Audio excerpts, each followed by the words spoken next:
Hey guys, Dara here. Welcome back to another episode of the Lion's Show. In this episode, I'm sitting down with Steve Brown and we're breaking down his agency, DDS Rank. So DDS Rank is an SEO agency for dentists. They specialize just in working with dentists, and in doing that, over the last, I think, 3-4 years, Steve has built it up to around 40-50 clients today. So he's doing very well for himself, and it's very fascinating basically to break down his agency, see exactly how he built it and why he built it the way he did. And what's super fascinating to me is that he has very different beliefs in how to grow his agency and get clients to me. So he believes that you should go out there and bring clients to him, and he basically sells over email, rarely ever over the phone. Whereas I'm more like, let's get on the phone, let's close the deal, let's follow up and stuff like that. He doesn't really do that. He just sends them the proposal, follows up a couple times with emails, and they close, they buy over email, which is insane compared to what I teach. So it's very interesting to see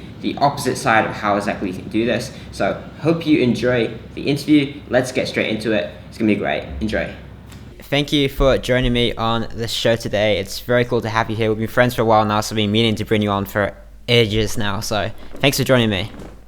Well, Daryl, thanks for having me. I've been looking forward to an opportunity to do this.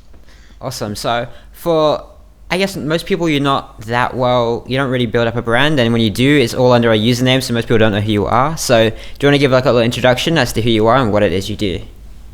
Sure. My name is Steve Brown, and I run a company called DDS Rank. It's a dental SEO company. Company started in 2013 is when I started doing that with the dental niche, and have been doing it ever since. That's awesome. We were both talking before this about how we both went through like Glenn and Diggy's training. Like we both started exactly the same time, 2013. Like it's really cool stuff. Yeah, their Backlinks XXX program that Glenn and Diggy did, which, for me was revolutionary. I mean, I had started with a few friends. We had started some local. I'm up in Maine in a fairly rural area, and we had we lived in different towns, and we had started a local directory type site where we wanted to do local news and information and then sell advertising to businesses. That was our plan. And part of the plan was, well, how do we get the sites to rank so that we're number one for, plumbers in my city, all of these different categories, so that then we can sell ads to people or get them to pay for premium listings in our directory. And sure. And so that led me to SEO. Okay, how do we do this? I got to learn how to rank, and went through a bunch of different things and finally stumbled across that Backlinks XXX course. And as I said, there was one module in there, we talked about it a little earlier, the rank and rent model where Diggy had done it with a Vancouver personal injury lawyer. And I thought, hey, I can do this. I mean, it was a plan. A lot of people give a lot of general knowledge, but they actually had a plan laid out. Do this. And real examples as well, which is really cool. Yeah. So when I saw that, I was like, hey, I can do this. Why can't I do this? I'll give it a try. So that was the start. And, obviously been through a lot of courses and training since. And did you immediately go for the course and I'm going to start a dental SEO agency? How did that come about? Well, I've been through a lot of courses, and I'm a person who believes in training and learning. And, once you start getting clients that are paying you a decent amount of money, you realize I only have to pick up one or two nuggets out of a particular training, even if it costs me $1,000. If it helps me land one client that's paying me $1,000 a month, it's a plus, Yeah. And I know you have to have the money to start that. A lot of people want to start SEO and they got $20 in their pocket and they don't know what to do. But once you've got a little money coming in, you can leverage that. And so I've been through Neil Patel's stuff. I'm actually going through Gotch Academy right now from Nathan Gotch. I know you did a Gotch SEO Academy. I know you had him on. Yeah, great guy. And I like to read and study stuff. I've been through the Backlinks XXX. I went through the Marketing Inc. that Glenn and Diggy have put together. It's good stuff. So part of that, almost every course you go to, they'll tell you about niches you should concentrate on. You want to pick somebody that has a high value client. It's very tough to make a living doing SEO for a pizza joint because they're making $10 a pie, and that's what they're selling it for. They're going to have to sell an awful lot of pizzas in order to afford you. So you want to pick a high dollar one. Everybody's like, oh, dentist, that's the one, and so everybody in the world wants to hit dentists. But when I looked at it, there was a couple things about it. I could look at a dentist and I say, okay, first of all, they're smart. And I like dealing with smart people because they see the value. You don't have to spend a whole lot of time convincing them that they need more clients or they can get more clients. They know that. That's fascinating because I've heard people say the opposite in that niche. They say that they're very smart at what they do and not so smart at business. Well, true. Well, I wouldn't say they're not so smart at business, but they go through dental school and they end up spending, a lot of years learning how to fix teeth, and they get some general marketing courses and whatnot. But most of them know what they're really good at. They're really good at fixing teeth, and so they want to find somebody who's really good at the marketing or who's really good at SEO that can just take care of that for them, which I like. Now, I mean, you and I, we've known each other and talked back and forth online. I mean, you're in Thailand or wherever you are. I'm in Maine. Vietnam now, yeah. Vietnam, wherever you're at. It's a long ways away. Yeah. But my personal situation is I have a few kids, and one of my youngest daughter has some pretty significant medical issues. So I have to care for her all the time. So I needed to be able to do something where I could be home. I didn't have to be in an office. I didn't have to schmooze clients and all of that. By picking dentists want to find somebody who know what they're doing and they can just trust to do the work for them. Most of them. Yeah. There's some that aren't. But in doing this, I have never met one of my clients, never. And that's great. Many of them I have never even talked to on the phone. We do everything via email, which is perfect for me. Yeah, it's great. Because when you have a child around that's making a lot of noise, it doesn't sound all that professional to have a screaming baby in the background, So, but that was part of it. With dentists, it's real easy to justify the cost. Some of the studies I've seen say for a general dentist, the average client is worth, around $1,000 of profit a year to the dentist, and maybe will stay there as much as 10 years. So if you can win them a client, it's worth probably anywhere upwards of $1,000 to maybe $10,000 over time. Yeah. Well, if I'm getting you $1,000 per client that you didn't have, how many do I have to make for you to justify paying me? If I get you $2,000 worth of patients a month, will you pay me $1,000 a month? I would think so. Most dentists are smart enough to know to pay $1,000 to get two. You pick that deal all day long. Absolutely, yeah.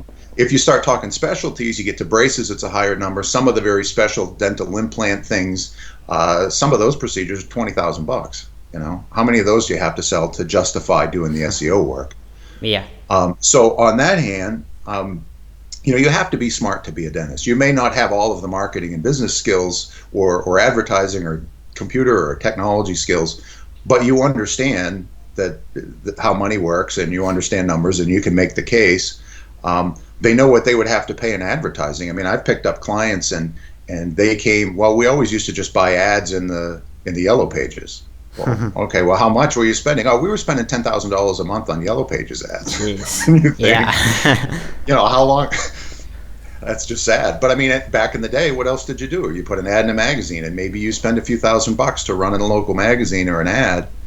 And with SEO, it's different. Like, most of the other advertising, you hit a local newspaper, or at least for the yellow pages was a little closer to Google because you're hitting somebody at the point of search, right?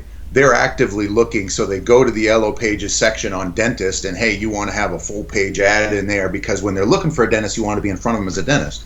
Sure. If they're in the magazine, if they're in the newspaper, most people don't get up in the morning looking through the newspaper for a dentist. They just see your ad, so it's less effective. Google is at the point of search. And so, you're targeting specific search terms.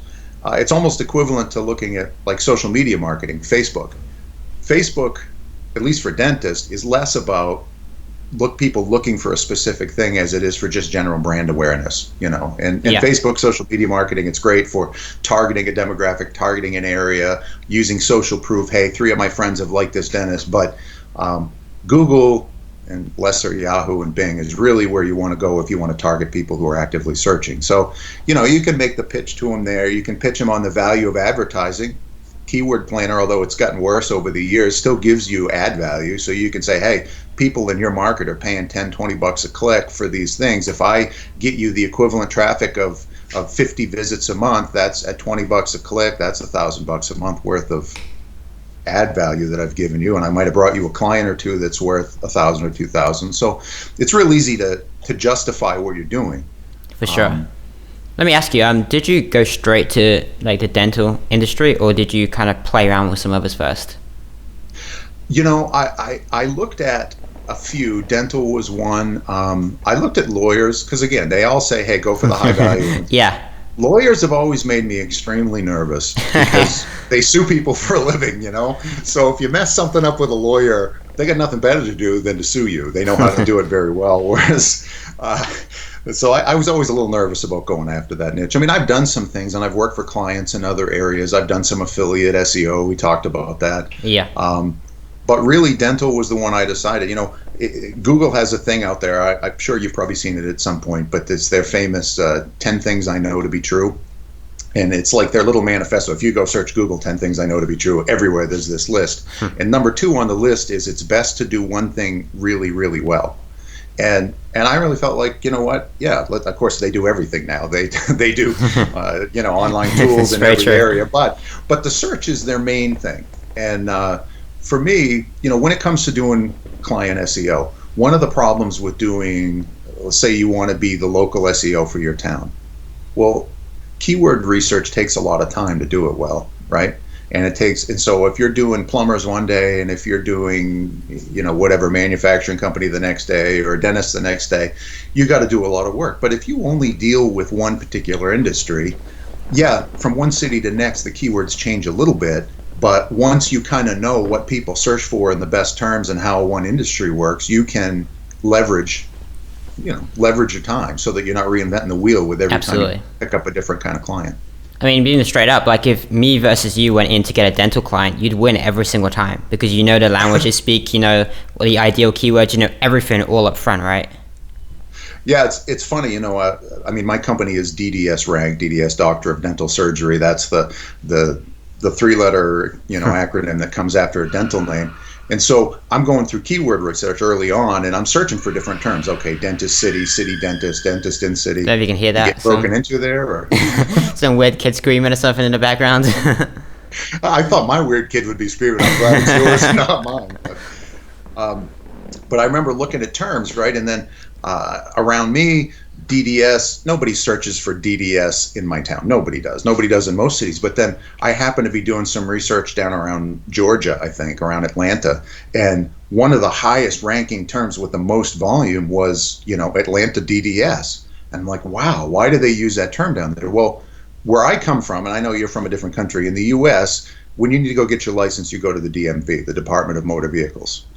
In Georgia, it's the Department of Driver Services. So they call it the DDS. So even though it's a huge volume keyword, it's of no value to a dentist, you know. So somebody who doesn't know dental might not know that, but you spend time in any niche and you start to learn the ins and outs. Yeah, absolutely. Is there any other advantages of being focused like that? You can develop a brand. You know, yeah. You can be. If you're not, you really should focus on something because it's very tough. You're almost never, unless, okay, guys like Nathan Gotch or maybe Matt Diggity do it, but most people are just not going to rank for SEO. You know, yeah. You got guys like Cotton Grammar or whatever that pour tons of researchers into being Chicago SEO and an Orlando SEO, and but even that, they go to a city, and their pitch is, hey, I'm an SEO and look, I can rank in your city. But I think more valuable to most people would be, I know this city, and I show up for a zillion different things in this city, and I understand the market, and I understand what people are looking for, or within a particular niche. And I think that was one of the values. You can brand yourself. We only do dental, and that's part of how, you know, we promote ourselves. We're not focused on, you know, pizzas today and dentists tomorrow. This is what we do. This is where we read. This is the industry. We look at trade magazines. We stay in forums. We do all of those things around this one thing. Yeah, absolutely. I agree. I think it's perfect. Let's talk a little bit about client acquisition. I know you have some very interesting strategies. What would you say today your most effective way of bringing clients is? Well, I am not like a schmoozy marketing guy. Okay. I know a lot of people do. When I get into this whole SEO, it's very appealing to market it because everybody wants to make a buck, and it's usually marketed as, oh, this is easy, and you can, clients will just fall over themselves throwing money at you, and you just send out 500 emails or 5,000 emails or 50,000 emails, and you'll get certain percent back, and you can just talk them into it. And I didn't want to be that guy, first of all, because I've always kind of felt like if I really am striving to attain clients this way, to talk them into how great I am, I'm going to have to strive to keep them happy and maintain them. And I didn't want something that required me to be on the phone all the time, to hold hands, to do, I'm not running, even though there are several of us working together, and it's not in an office, and I'm not on the phone all the time, and we're not in conferences, and we're not going to trade shows or any of that for the most part. So the client acquisition, we were talking a little earlier before we got on the call about 3-4 years ago, it was really easy to rank. You could just nail some PBNs, do some high power links, and boom, you can rank for almost anything easy. And so what I did to start out was, okay, I started some rank and rent sites. I did a dental site in Tulsa, Oklahoma, and Miami, and a bunch of different big cities, and then with the idea that I would rank and rent them to somebody. And what I found was it was easier to rank than it was to rent. It's one thing to it's get a very site true. To rank. You could pour resources at it, but then you got to talk somebody into actually letting you put their stuff on there and to pay you monthly. But I was able to say, well, look, this dental site over here, and truthfully, it was a crap site. You could put up a 1, 2, 3 page site and have one page of text that used different headings and stuff on it. It didn't even have to make sense. Truthfully, you could build a page specifically that made no sense but used the right words in the right place, and you could rank it. And very easily. So you could have this site that was a cheap looking, easy site, and you could go to someone, look, I put this at number 1 in one of the biggest cities in America. What do you think I could do for you in a small town? And so it was at least proof of concept before I had a lot of clients. And I think for anybody who wants to get in SEO, I mean, and a lot of your guests, I've listened to some of your podcasts. I think they're great. My nephew's a big fan, by the way. That's very cool. He's getting into SEO, and he's like, oh, there's this guy. I get his emails, and I watch his podcast. I really like him. I'm like, oh, I know him. So you're really famous, Daryl, just so you know. Just a little bit in the SEO space. Outside, I'm a nobody. Yeah, but I'm nobody. I'm in the middle of nowhere in Maine, and I completely lost my train of thought. That's too bad. No, but being able to show proof was one of the things, certainly with rank and rent these sites. But what I really wanted to do was I wanted to rank and have people come find me. I didn't want to try to talk someone into necessarily hiring me. I wanted somebody who already was looking for what I provided to find me and ask me for those services. Okay. One way to do that, and if you have good rankings, which I had and still have for various target keywords for the sites we use, is I have a lead gen software. I use the My Site Auditor, have it sitting on my page as a free dental SEO audit. You come in, you click a link, and within 30 seconds it gives you a semi-detailed printout of the things that are wrong with your site.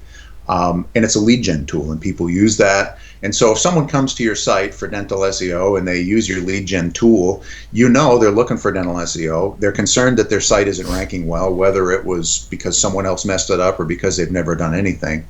And so you've got a hot lead, and you send them an email. The other way, and we've talked about this before, there are a number of forums and online spaces that are specifically just for dentists, and or dentists or contractors or consultants who work with dentists. And I decided I was going to go to a couple of those. One specifically that has a lot of traffic, and they have literally hundreds of forums. Most of them deal with fixing dental problems, which I could care less about. But there were 2 or 3 that were specifically about marketing, promoting your practice, SEO, and just add value. Go in there, because of course there's tons of people that want to get in there and just market themselves. And it's spam the crap out of it. Yeah, spam the crap, And I have the best thing ever. And most of the dentists are smart enough to realize you're not, and they'll boot them out of there. But I just go in, I have a simple a little thing in my tagline with a link to my site, and I answer questions from time to time. And whenever, it's like, oh, I got to bring in some new clients, I can go into that forum and answer some questions, provide some value without marketing myself. And the dentists who want what I have will contact me and say, hey, could you look at my site?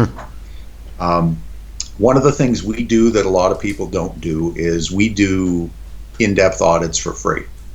If a dentist comes to my site, they do the automated. What does in-depth mean, by the way? In-depth, what would you do on an audit that someone was paying you for?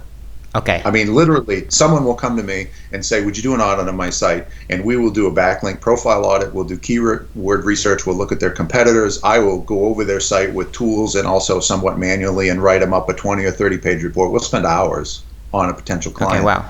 Because the mindset, and I know I've read this and heard this in a lot of different courses, at least some of the Neil Patel stuff and whatever, is if this guy gives this much stuff for free, imagine what he'll do. Absolutely. And so, we may spend, 3-4 hours putting this proposal really in depth, but these guys, if they're coming to me, are probably going to 4 or 5 other guys. And 4 or 5 other guys are going to maybe give them an automated report, maybe give them some generic marketing material, because they're all about volume. I'm not all about volume. I want, I'm going for maybe a little higher value client, but I'm not offering $100 a month package either, where I'm, we're charging a reasonable amount. So I spend 3-4 hours doing a proposal for somebody, and I converted a pretty good percentage. It ebbs and flows, and a lot of times I'll have people, we just brought on a new client the other day. I did a proposal for him a year ago for Nice. nothing, for a year, and then get an email, yeah, we're ready to start with you now. But because they had that piece of information, it was the most thorough thing they got, and it explained to them why they weren't ranking. All of these dentists, they want to be the best dentist in town, right? Sure. A lot of them, they craft their office to be a certain way. They try to hire the best people, and it drives them insane when the guy down the street that has horrible practice and is lousy with clients beats them in Google, because they ought to be number one, right? They're the best dentist in town, and they don't necessarily know why. If you can tell them why, it's, well, look, you've got no links to your site. Your website was developed by somebody using stock content, and it's crap. You need better content, unique content. It needs to be optimized so that it can be scanned and read, and then you need links from authoritative, relevant places in order to have to rank. Oh, Yeah. okay. So this is what I'm going to do for you, and you lay it out for them, and then they're happy. I love it. I actually teach a similar sort of approach to that. It's just, if you want to get a client, you have to tell them you're amazing, just show them what they need to do, then offer to do it for them. Yeah, absolutely. Absolutely. I think, most of these guys, one thing that I see in the dental industry is everybody targets them. I get, probably 3 or 4 emails a day from people telling me that my site, oh, we see there's some problems with your site in Google, and we can make you number one, and, just contract our Sure. Indian firm that has 500 people working for it. For $10 a month, we'll make you number one in Google. It's like, well, they get this all the time, and they get people calling them, trying to rip them off. And so to have somebody who actually knows what they're talking about and gives them information for free and doesn't put the hard sell on them, I found it to be pretty successful. So that's a big way that we do it. We don't really advertise. We may in the future. I'm in the process right now. We're expanding things a bit. We're nailing down our communication strategy, our reporting strategies, our onboarding, trying to Scale. sometimes you start something and it just starts getting away from you, Yeah, and you get too big and you can't service people, so you realize, you need to get things ready to scale. One of the books that I'm starting to read right now is called Scale. And, Oh, nice. Straight to the point. yeah, and it's about building a business. I don't want to build a job necessarily. I don't want to just build something that requires me to do every step. You do a lot. I like a lot of your stuff you've had on dealing with VAs and farming out things. I hate managing people. That's not. I've done that in previous jobs, and Fair enough. I like people who just, you give them something to do and they do it. People I trust, but I'm part of with you putting these days. systems in place. But you have to have systems in place, because if you Absolutely. don't, and I've spent a lot of time learning SEO, learning how to do different things, and I've got well, I mean, I went to school for computer science went to college in the late 80s. So I've been in this industry as a programmer, consultant, doing a bunch of different things for a lot of years. So I have some technical expertise, but you need to be able to boil that down and pass it off for people and so that they can replicate your success. So that's kind of what we're working on now so that we can scale things up. And when we do that, we may do some advertising. My fear, the only reason I've never really advertised is because I was afraid if I put an ad in front of 50,000 dentists, what if they all call me at once and want me to do an in-depth audit of their site? I mean, what am I going to do, And so we've been doing it slow, but that's the plan right now. Okay, let's break down a little bit then. So you jump on, say, forums and stuff, and you start adding value, not pitching anything, just people ask questions and you just answer them, right? And well, the first thing, if someone wanted to replicate that strategy, I would suggest the first thing you do is you get on there and you listen and you read. You read a bunch of the threads out there. You get the feel of what people are looking for. You look for the ones who are obviously marketing themselves, and you avoid that. You look for the type of answers that people appreciate and thank. You look for the people maybe who have more followers on that forum and see how they do it. And then you just offer to answer questions, without being super in depth or pitching your services. Yeah. So get in there, read, and then you make some comments and you try to add value. If you know an answer to a question, give it. If you don't. But and then what happens just as a byproduct of doing that is if people actually reach out to you, like private message and ask you for help. Private message or hit the link off of your thing and off of your signature and come to you. You get an email, you get a message, you get a whatever. Hey, could you take a look at my site? And you say sure. And we only deal with dentists. There are sometimes you have clients that approach you and you realize, look, this is just not going to be a fit, either based on the market that they're in. I mean, one of the other things we do is we only work with one dentist in a particular city. So, and we'll, in our agreement, we give them a radius around there. We're not going to work with your competitors because I don't, if you have two clients in the same space and they're not your sites, if you're doing affiliate marketing, sure, you want to have 10 pages and you want to own the first page. But if you have two clients in the same space, who gets to be number one? The one that pays you more? So I don't want to be fighting against myself. And I also want to tell them, look, if we're working with you, we want to pour ourselves into your business to be a resource for you. So we do that. And you go over their site. I give them a professional looking, well worded and well explained thing. This is the things that we see wrong with your site. If you were to hire us, this is the steps that we would take, and and we would execute it for you. And you make them a proposal and you hand it off. And I'm not high pressure. I will follow up. Sometimes you do proposals for people, you send it out, and you never hear from them again. Very true. And I'll send a couple follow-ups. Hey, did you get my proposal? Did you go through it? I use HubSpot has a little widget thing you can pay for, and so you can tell when your emails get opened through Google. It's very handy. You can see how often it's been opened. You can see all of that. But we follow up with them and see if they want our services, and if they do, great. If not, then you wait for the next one. So is they private message you, they ask you for some help. Do you answer some questions first? Is my video frozen? Or do you just hey, let me put together this audit for you, and then the audit is the proposal, right? The audit is the proposal. Okay. The first, the first few pages of the audit it kind of explain who we are, why we do it, why, and really mix through the whole thing. That was part of my thought was, if I make this proposal well worded, well explained, and I put my marketing pitch throughout the whole thing. If hey, you're actually on page 1 for a few of these keywords, but you're down around 9th or 10th. And if you can tell them, look, based on numbers, the number 1 result gets 32.4% of the clicks. The number 10 gets 2.4%, which means if I move you from 10 to 1, you're going to get 13 times as much traffic. You can make that pitch. You tell them, hey, 75% of the people that are looking to buy local goods and services go online to check first. Who are they seeing? Are they seeing you? You're making your pitch while you're explaining the problem to them. Got it. So really, the proposal is the pitch.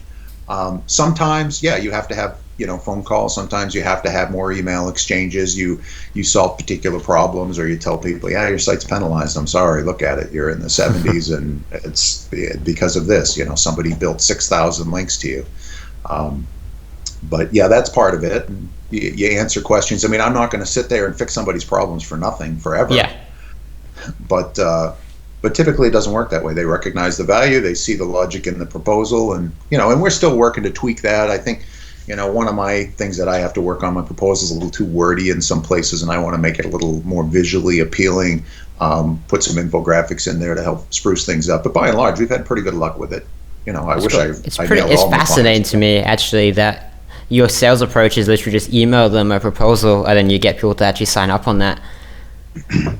It's great. I mean, all of them sign up off of that. Very, very few. I mean, there are a few that you have to talk to on the phone, but again, these guys are hard a lot of times to get on the phone.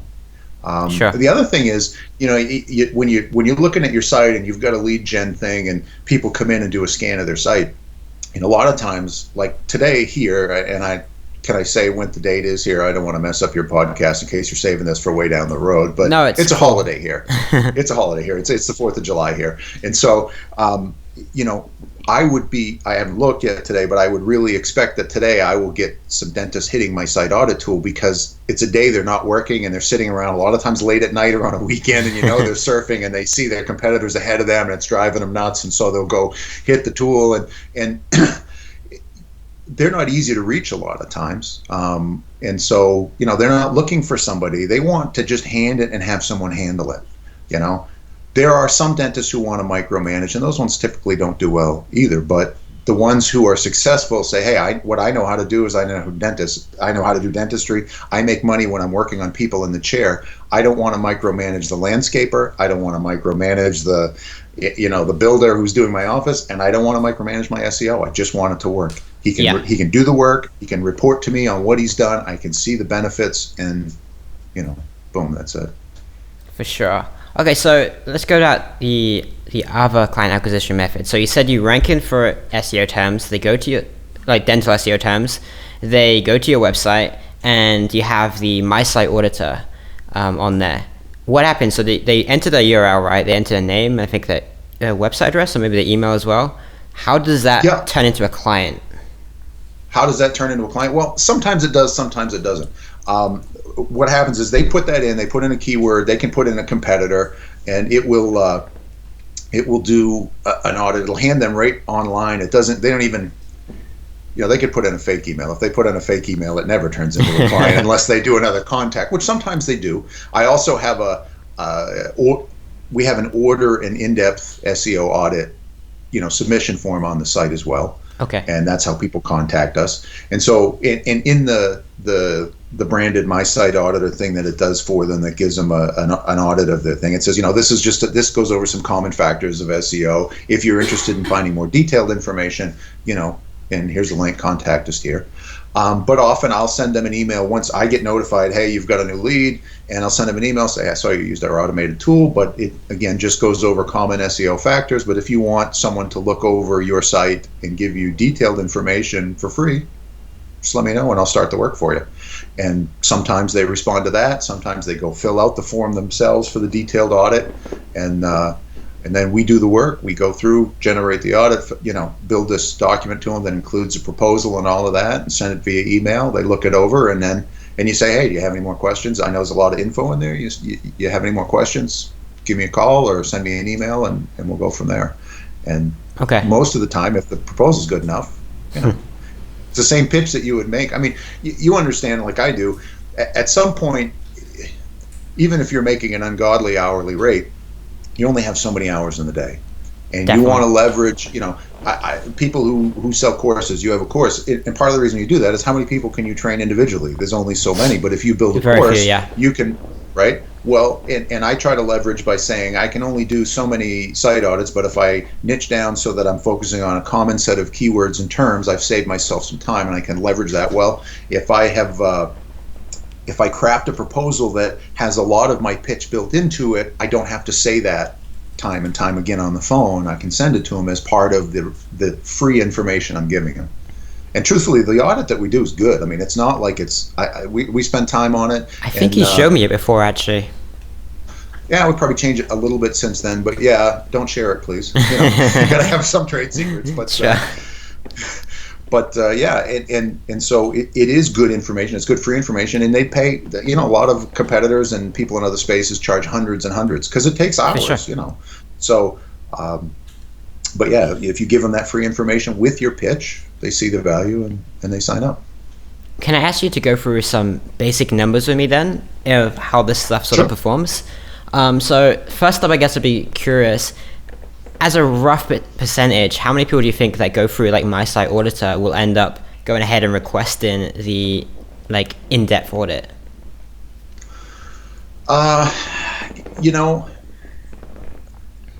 I don't know, guessing, I'd say maybe a third or so. It's tough to say. Okay. But then again, I have a lot of people who never use the My Site Auditor. They just come in and because they don't even care to know. It's not like they're going to fix it themselves, Yeah. I mean, it's kind of. I'm in the dental space, so the advertising is kind of like get yourself a free dental site or a free dental checkup, a site checkup, that kind of thing, But Nice. But truthfully, most of them don't care. Some of them don't care. They just want someone to fix their problem. They're not looking to learn how to do it. They're looking to have someone do it, and so they just go right to, hey, could you look at my site and tell me what's wrong? And, okay. What about the numbers of that then? The people that like request the in-depth audit, like the proposal, what sort of percentage will go ahead with that? It varies. It varies, and Absolutely, yeah. again, it's tough to get solid numbers because, like I said, I just signed somebody up that I sent a proposal out a year ago, and I haven't heard anything in 12 months, and then they signed on. So, how do you know exactly? But, I don't know, maybe 10%, maybe 20%, maybe less than that, maybe more. We're not trying to do hundreds of proposals a month. I couldn't handle that. I don't want that kind of volume. As I mentioned earlier, before we got on this call, I was watching one of your guests the other day who's ramped up to 200 clients or something, and the thought of managing 200 clients right now kind of scares me. I bet, yeah. I'm with you. But we have, beyond that, we still have a pretty decent number of clients that we handle for a small firm. There's probably 40, 50 range maybe. That was my next question. So, somewhere in that range. And we are ramping up. We certainly want to do more. But I want to do it in such a way that we can continue to provide good service for people. Because there's one danger of not having enough clients to survive, and the next danger is having too many clients and not servicing them well enough, and you lose them all. So there's a happy sweet spot in there. We're trying to do it right and grow smart. Very true. What about the team running that? Is it just you? Have you got a few people? I have a few people that are working with me. There's 5 of us in total. Okay, wow. Right now, doing different things, but some of that is when I first started out, I was trying to be very specific. The first line of my website used to say, when I first started, we don't build dental websites. We only do dental SEO. We're not a website design company. And yet, invariably, I'd have people, well, could you build me a website and then rank it? Could you build me a website? Even when it was there? And I got to do it. And then it was like, we're only an SEO company. We just build websites and do SEO. Well, could you manage a pay-per-click campaign for me? You get enough people asking for that. Okay, yeah, we'll add that in, and there's value to that. So, we don't do, there's a lot of people in the dental marketing space that do print advertising. They'll do mailers. They'll help train your front desk. I mean, one of the problems with SEO, at least in my space, is I can't guarantee people will get new patients because, I can talk about rankings and I can talk about traffic, but we don't, in a lot of cases, build their website. And so we can make suggestions, but sometimes people have websites that are just plain lousy. Terrible. Yeah. And it will never convert. I could bring the whole world to your website and they're going to bounce and go to your next competitor as soon as I do. So you can't control that. I mean, you can make suggestions, but then most people will go. They'll get the phone number. They'll pick up the phone. And if the person at the other end at the front desk is a hag, it doesn't matter how many people I bring, they're never. And there are some agencies that are big that do call tracking, and they'll actually record the calls and they'll work with the dentist. Hey, this is how you can improve your office and train your staff to do this. And I'm not that guy. I don't want to be that guy. I want to focus on ranking websites, on bringing traffic and helping. Conversion optimization certainly will help with that. But so you can't necessarily promise dollars, or you can't promise landed patients, but I can get you traffic and I can get you rankings, and that's kind of where our focus is. Yeah. So I'm curious because I think you kind of mentioned this before, that now that you've grown quite a lot, like considerably over the last like couple of years or so, has there been kind of growing pains with getting up to like 40, 50 clients compared to like 20, 30? Sure. Oh, absolutely. Communication is an issue. I mean, you got to leverage tools. You have to leverage tools. So part of it is, when you get into this space, okay, you've got to work on your proposal thing. You've got to work on your whole, okay, I've got you as a client. Now, how do I get the information I need? How do I actually do the work to rank your site and get your results? How do I report to you what I'm doing? What tools do you use to track rankings, to track analytics? All of those things become part of it. The whole billing side of things, how do you manage billing 40 or 50 clients and staying on top of that? What tools do you use? What, your research tools. I mean, there's a lot of different tools. And then now that I've got, a team of people working, how do you manage communication? We're spread all over the place. It's not like we meet in a particular building. One guy that I've worked with for a long time in various capacities, he's about an hour away from me. And then everybody else is multiple states away from me. So we got to have tools. We've been doing some stuff with Basecamp recently, and using that to manage communication, keep track of client work, and to do lists and all of that stuff.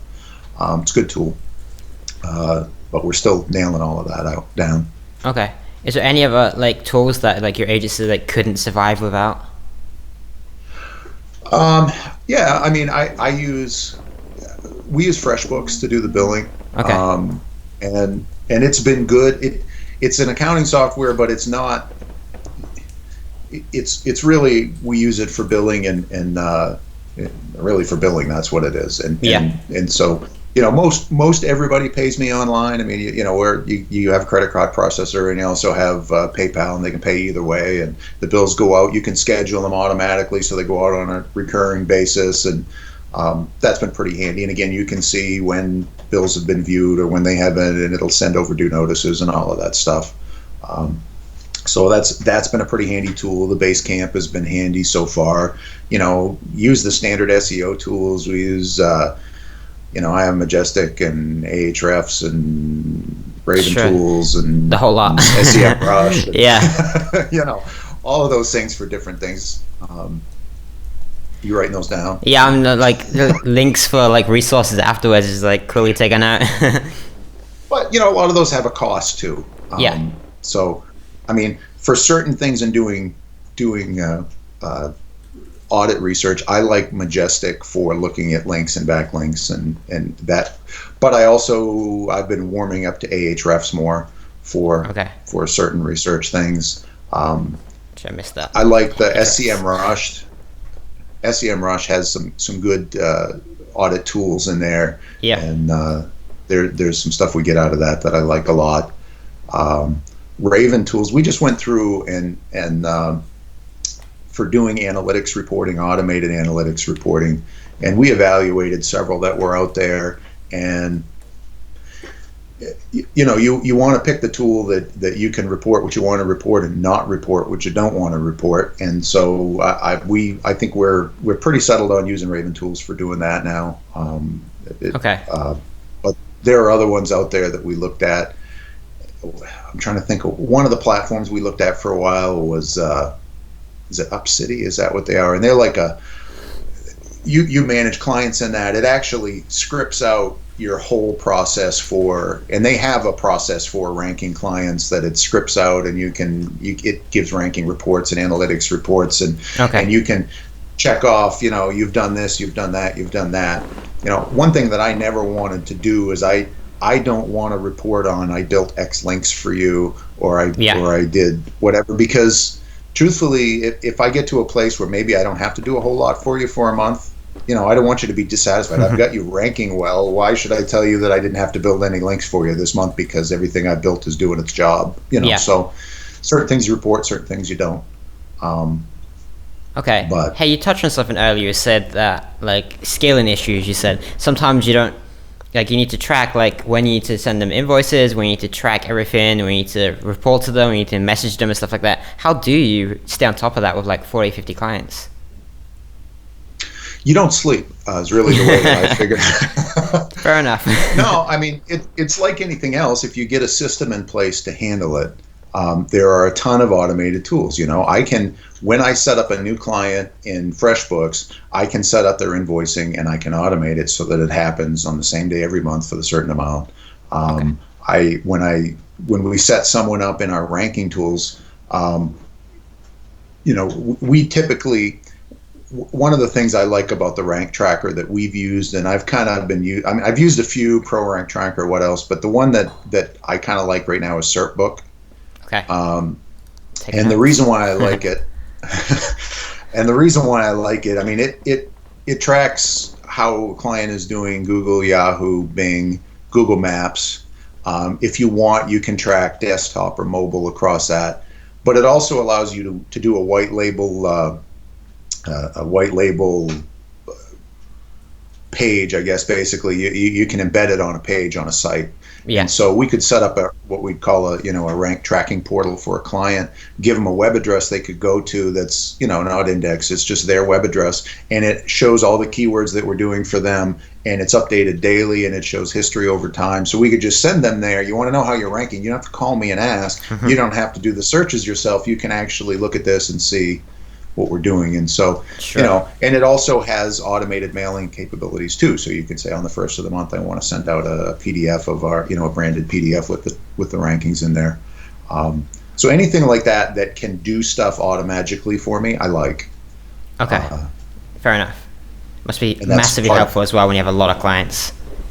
Yeah, well, I thought I had a lot at 40 until I see the guy with 200, right? And then I think, well, I need to do things a little better if I'm going to manage that process still. Sure. And the other thing is you got to have people that you trust. Yeah.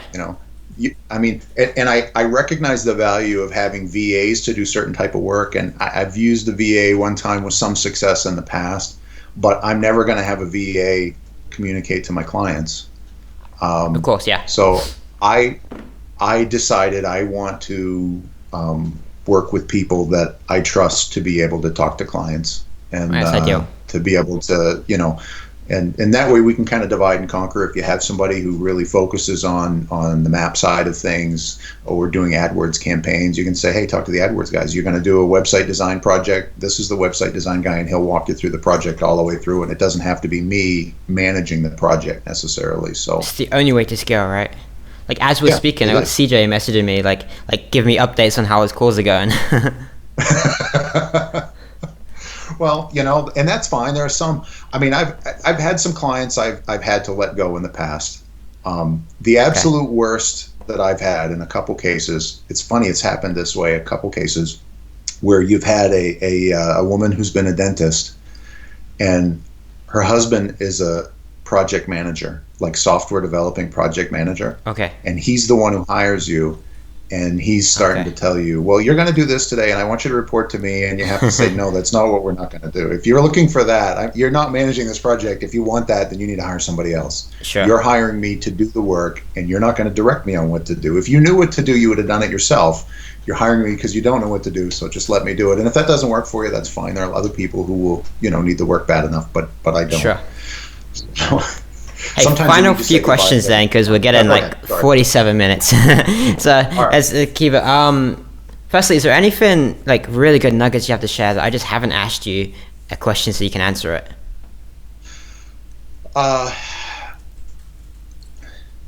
Be really good at on-site SEO. Okay.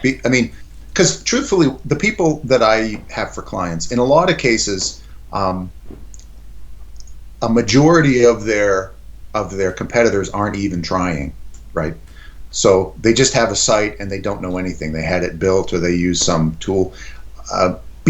Knowing on-site SEO is going to be valuable. Understand what's wrong with a website, because as we were talking, it was easy in the past. You could build a crap site, and if you pound enough links at it, it's going to rank. Yeah. It's harder to polish a turd these days. You need to have a. I agree. On page is super important today. So that's a definitely a benefit. Other nuggets. I can't think of anything off the top of my head, but Okay. keep talking. It'll come to me. How about this then? This is the question that beginners love to hear. If you lost all your clients, I don't know, everything else, all your money and everything like that, you had like $500 left, and you wanted to start another SEO agency, how would you go about doing it? Well, I would probably, again, I would do a little bit of research to identify a market where I could easily justify value. I feel like any dentist I talk to, I can make a pitch to them based off the value of the services that I can provide. If I lost everything, assuming I didn't lose my mind, I still know how to rank a site, and I still have the tool, access to the tools. So the $500 would be used to get myself in front of the right clients and maybe do some advertising to bring them into me. But I'd want to understand pick a niche where I could, I could actually justify paying for my services. And I think in most I've done work in some other industries, and I still have a client or two in different places that's come to me through friends and stuff that are outside of the dental realm. And I know there's a lot of other clients. I think it's a great market if someone wants to make a living online. If you learn SEO, there's still, even though it's not as easy as it used to be, there's always people who are going to want to rank a website, always. Yeah. So I think you could. I hope I don't have to start over again, but I think I could. Yeah, I agree. I think you could do. So, the answer is I would buy the Lion Zeal course on how to rank. Isn't that the right answer? That's the one I was looking for. Sorry, buy Daryl's course.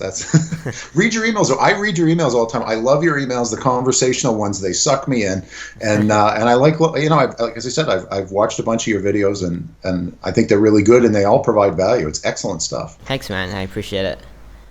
Cool. So, what's else? Okay, so if someone wants to reach out to you, is it okay for them to ask you some questions or anything? Yeah, sure. If someone wants to send me an email, I'd be glad to try to answer as much as I can. I'm not going to give away the farm, but the truth is, okay, if I have 50 or say I have 200 clients, in the US, there's 100,000 dentists or something. I'm not going to take over the market and be the one guy. I'm not trying to be. Yeah. So if somebody wants to, I hope everybody listening doesn't decide to do dental SEO, because it is a crowded market and everyone's shooting for them. Yeah, it's terrible. You shouldn't do it. Absolutely. Yeah, if someone wants to hit the contact form off my website, it's DDS Rank, or I'm Steve at DDS Rank. That works if you want to send me an email. Sure. Awesome, man. Well, I appreciate you joining me today. It's been really fun. Well, I appreciate you having me on. My nephew's going to be thrilled. See, I'm famous now. I've talked to Daryl online. That's super cool. All right, man. That pretty much wraps it up. So thanks for joining me. Hope you guys enjoyed the episode, and I'll see you guys next week.